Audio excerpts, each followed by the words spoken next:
got something to deliver. Oh, God! What the hell? Oh, God damn it, this is traumatizing! Oh, my God. What's wrong with your dick? I'm allergic Not to sheepskin!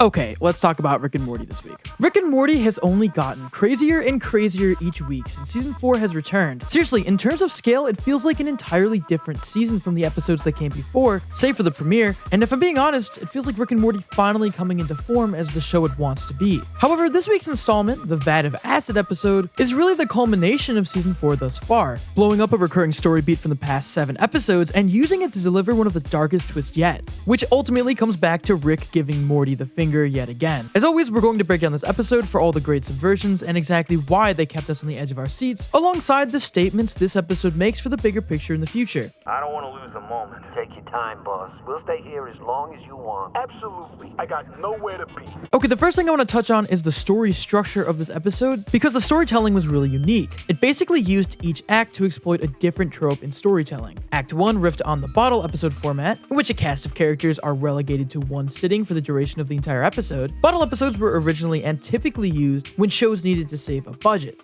A famous episode would be in Friends with the episode The One Where No One's Ready, where the entire episode takes place in their apartment. Sometimes they're made when one script falls through and they have to make another one really fast, but the point is, it's very Rick and Morty to make fun of a television trope, period, and I'm glad they finally touched on this one. They did it in a funny way. This episode, from its cold open and special title cards, make you think this will be Rick and Morty's Brian and Stewie, but you know, actually good. Just kidding, I love you, Family Guy, you're a beautiful soul. It seemed like Rick and Morty would have to hide in a vat of acid for the entire 22 minutes while waiting for their adversaries to leave so that they could finally make their escape. Now, consider we haven't had a proper interdimensional cable in eons at this point. This would have made sense as an improvisational episode, hearing a bunch of on-the-spot dialogue while inside the vat. This episode relies on the audience's prior conditioning of gimmick episodes, using those expectations against us to switch the episode's tone. However, it's derailed entirely by Morty, which is reflective of his character in season 4 as a whole, but we'll touch on that later. At this point, this episode switches gears entirely into Morty actually obtaining an invention he wanted from Rick. The trope of the episode shifts as well, indulging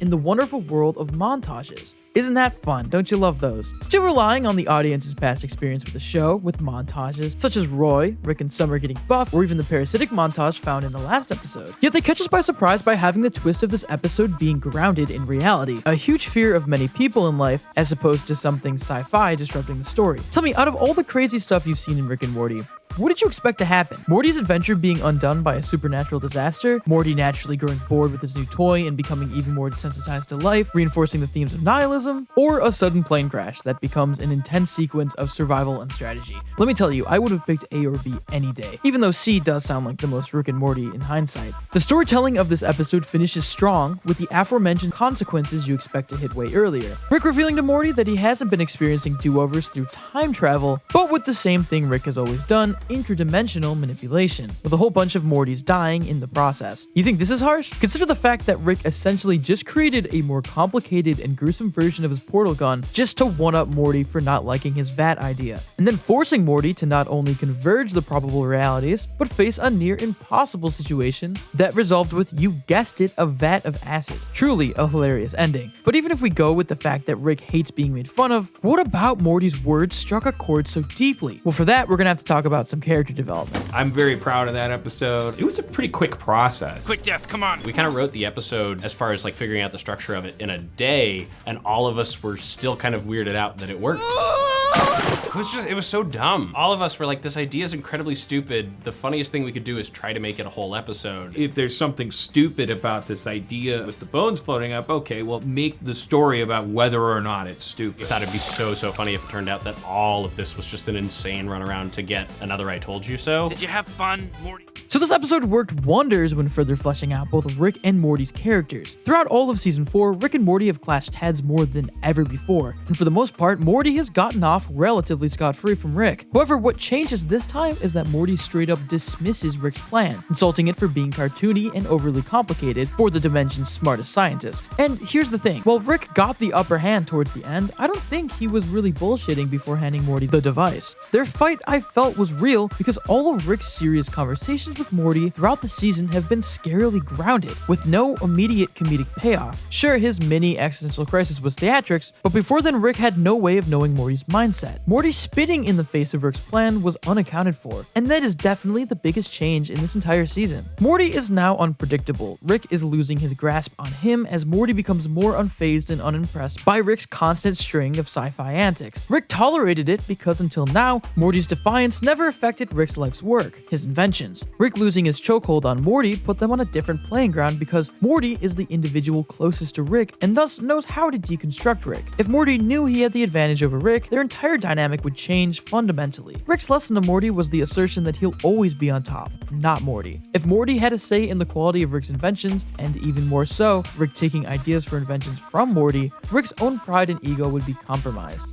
completely. Yet that doesn't subtract from the fact that Rick still didn't fulfill Morty's request. And that's another huge takeaway of this episode. It recontextualizes one of the longest running gags of the entire series, Rick and Morty's deliberate lack of time travel, and displays that in a whole new light. Morty wanted a save point device that utilized time manipulation to relive and experience a previous point in life. Rick instead gave him a device that allowed him to reenact events and experiences different from outcomes in different realities. Think about it. This concept sparked a screaming match between the two in which Rick ultimately threw a tantrum once Morty suspected Rick didn't actually know how to experiment with time travel. Rick claimed, of course, that he could do it. He even said as much to Morty once he crafted the device, but at the end of the day, he didn't do it. He says it's because he doesn't respect time travel, but we know Rick isn't above exaggerating, lying, and omitting information in order to remain the superior. Now, you could look at this episode a lot of ways, but one of the biggest takeaways of this episode for us is that it seems Rick Sanchez doesn't know how to master and manipulate time travel, at least in the way Morty envisions. It seemed as though he really didn't know how to make the device work the way Morty wanted, covering up his lack of knowledge with apparent spite. And once this comes up again in the future, it'll probably change everything. This is a twist that makes sense when you really think about Dan Harmon's subversion of storytelling. Rick and Morty has made it clear on multiple occasions that they're not going to stick to the same rules for the entire series. The season 4B premiere kind of proved that. So their initial rule of no time travel, even going so far as to put time travel stuff in a box on the shelf, a very literal metaphor, would be the perfect way to create a twist in the series that fans never saw coming. Maybe time travel is Rick's biggest Achilles heel, and the season will really dive into that. Both Justin Roiland and Dan Harmon have claimed for years that time travel wouldn't be utilized in Rick and Morty because they believe that every possible story that could be made out of the concept has been done already. It was the purpose of keeping it shelved in the background of every episode. But that's where things get interesting. I mean, we know this rule was broken earlier in season 4 with Rattlestar Galactica, an episode that uses time travel to the fullest, even if Rick and Morty themselves weren't on a time-hopping adventure. Instead, Rick enabled Snakes to go on a time travel adventure and have their involvement work around it. Yet he doesn't actually invent a time machine himself. What if they broke their time travel rule for a reason? Because of what this episode sets up for the future. We've discussed before that Rick and Morty doesn't necessarily have a big overarching plan, and that a bulk of these stories are made up on the fly, even when they come back later. However, that's typically referring to the show at large. I mean, when Evil Morty was introduced, they weren't accounting for the Ricklantis mix-up. This isn't to say that they have no idea where things are going to go at the end of the season when working on an earlier episode, but I believe that this entire time travel was shelved in the back of the garage Rick works in simply because, as the writers are now going to slowly retcon, he never figured it out completely. He was able to help Snakes time travel, but what about human beings? Or doing what Morty suggested, pausing in time?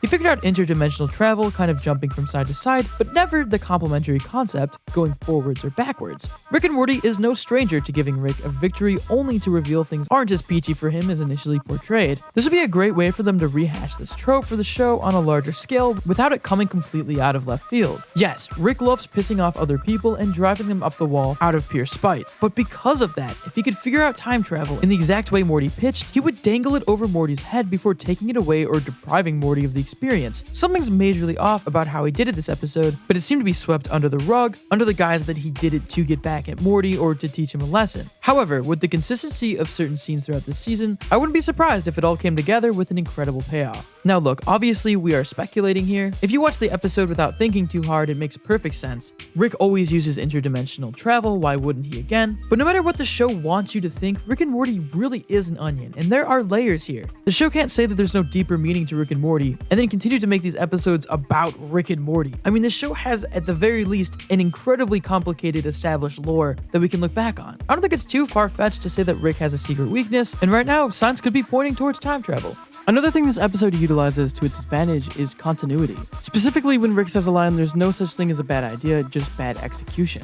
Rick actually referencing old episodes of the show, including the infamous pickle Rick, and Claw and Hoarders, despite the fact that Claw and Hoarders was already in the books but not released on television. Considering the reception of that episode, they likely anticipated the audience being taken aback, therefore using the continuity to their advantage. But as always, I wanted to know what you guys think about all of this. Does this make sense? Do you think we're crazy? Let us know in those comments down below, or tweet to us at Roundtable Vids or me at Nemo. If you want to consider helping out the Roundtable, you can support us on Patreon or become a member of the channel and get exclusive access to scripts and avatars. As always, if you enjoyed this video, make sure to give it a like, share it, and subscribe to the Roundtable for more incredible cartoon content. Guys, I'm Nemo, this is Rick and Morty episode breakdown, and I will see you next time. Peace.